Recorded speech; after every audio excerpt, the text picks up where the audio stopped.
कल मैंने एक बयान देखा मोहन भागवत जी का। उन्होंने बोला है कि जो हमें जो आज़ादी मिली है वो 22 जनवरी को मिली है, जो कि राम मंदिर की प्राण प्रतिष्ठा हुई है, उस दिन भी हमको आज़ादी मिली है। तो क्या कुछ कहेंगे इसको लेकर के? देश की जनता के लिए हमेशा आवाज उठाने वाले राहुल गांधी जी ने इस बात का जवाब दे दिया है। उन्होंने कहा है कि ये सीधे सीधे ये बयान जो दिया है इन्होंने, देश के स्वतंत्रता सेनानियों का अपमान है और साथ ही देश के संविधान का भी अपमान है। मैं कहता हूं मेरे पास एक ही दिल है, कितनी बार चुराएंगे राहुल गांधी जी मेरा दिल। बिल्कुल दिल को छूने वाली बात राहुल गांधी जी ने कह दी है। ये एक सच्चे देश प्रेमी की बात है। मैं राहुल गांधी जी को सैल्यूट करता हूं।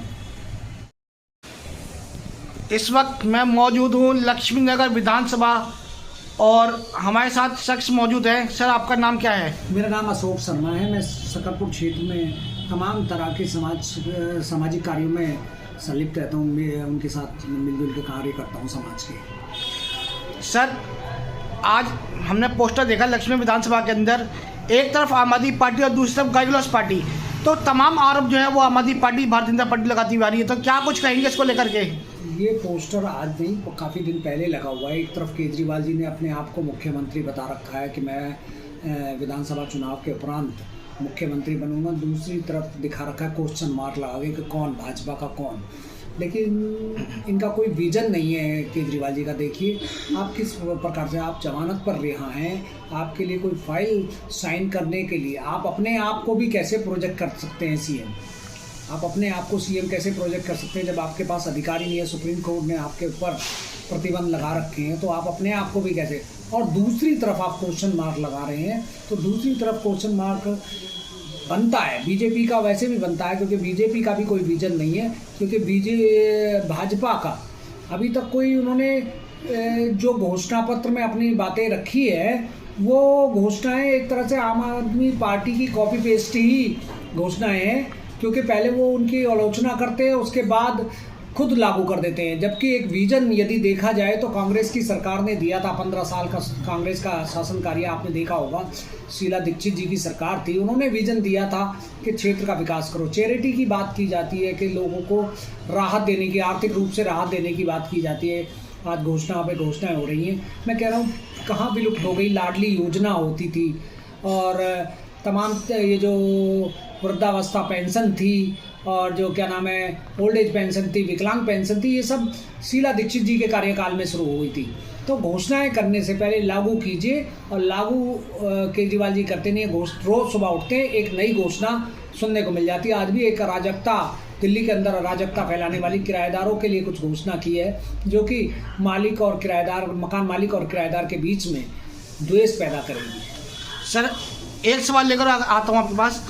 कल अरविंद केजरीवाल जी ने एक बड़ी घोषणा करी है छात्रों को लेकर के कि छात्रों का जो है बस सफ़र यात्रा फ्री करेंगे और मेट्रो में उनको 50% जो है सुविधा दी जाएगी। तो क्या कुछ कहेंगे इसको लेकर के आज आप? मैं ये कहना चाहता हूँ, पहले परिवहन व्यवस्था को सुधार तो दीजिए।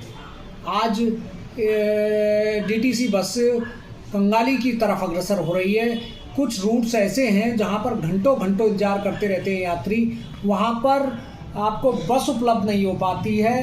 पहले समुचित परिवहन व्यवस्था लागू तो कर दीजिए, साधन तो उपलब्ध करा दीजिए दिल्ली वासियों के लिए। जो परिवहन व्यवस्था तो शीला दीक्षित जी ने क्रांतिकारी व्यवस्था लागू की थी, सीएनजी में तब्दील कर दिया था पूरी डीजल व्यवस्था को। तमाम तरह के विपक्ष ने उस वक्त सवाल उठाए थे, बावजूद इसके उन्होंने अच्छी तरह से दिल्ली की परिवहन व्यवस्था को लागू कर दिया था। आज घंटों घंटों बसें खड़ी हैं, बसों की बहुत कमी है दिल्ली के अंदर, वो तो लागू कर दीजिए। विपक्षी पार्टी लगातार आरोप लगाती हुई आ रही है मोदी पार्टी के ऊपर कि तमाम तरह के जो योजना है ये सब झूठी है और रेवड़िया पार्टी जा रही है फ्री की। बिल्कुल सही कह रहे हैं। रेडिया प्रलोभन, आज जो ये प्रलोभन की राजनीति चल रही है, हम पूछना चाहते हैं कि आखिर प्रलोभन क्यों देना पड़ रहा है? काम कहाँ गया 10 साल का, 11 साल का काम के ऊपर आप क्यों नहीं वोट मांग रहे हैं? यानी कि आपने काम नहीं किया, और काम ऐसा किया है, यदि मैं बताऊं आपको, दिल्ली का मैं निवासी हूं, मैंने देखा है कि 2010 में दिल्ली में कॉमनवेल्थ गेम जय हुए थे, उनके ऊपर इन्होंने तमाम तरह के सवाल उठाए थे घोटालों के। मैं मान सकता हूं थोड़ा बहुत जब बड़ा आयोजन होता है तो इधर उधर हो जाता है, लेकिन आयोजन ऐसा हुआ था कि दिल्ली के वातावरण की और इस आयोजन की दुनिया भर में तारीफ हुई थी। आज 2013 से लेकर आज 2025 आ चुका है, 12 वर्ष का समय बीत चुका है, लेकिन आज तक गिल्ली डंडे का खेल नहीं हुआ। जबकि आईना दिखाया गया, बांग्लादेश और श्रीलंका के खिलाड़ी दिल्ली के अंदर मास्क पहनकर खेल रहे थे। दिल्ली एक प्रदूषित राजधानी, दुनिया की सबसे प्रदूषित राजधानियों में शुमार हो गई है। यह हो गया है, सांसें लेना तक दुश्वार हो गई, यहाँ के हवा पानी भी दूषित हो चुके हैं। इतनी एक सवाल और लेके आता हूँ आपके पास, लास्ट सवाल। अरविंद केजरीवाल जी ने बोला था कि मैं यमुना को साफ करूंगा, क्या यमुना साफ हुई?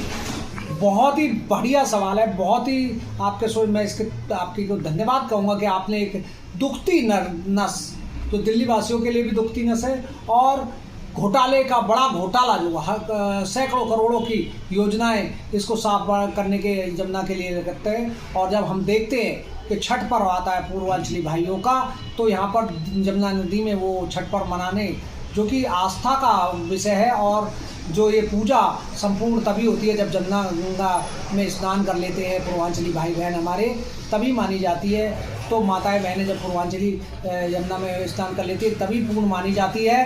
तो इसका यमुना नदी का साफ ना होना और इस प्रकार के केमिकल होना एक भूजल को तो नुकसान दे ही रहा है, दिल्ली के भूजल को तो नुकसान दे रहे हैं, साथ ही आस्था के ऊपर भी एक प्रहार हो रहा है। चलिए, बहुत बहुत शुक्रिया सर आपका।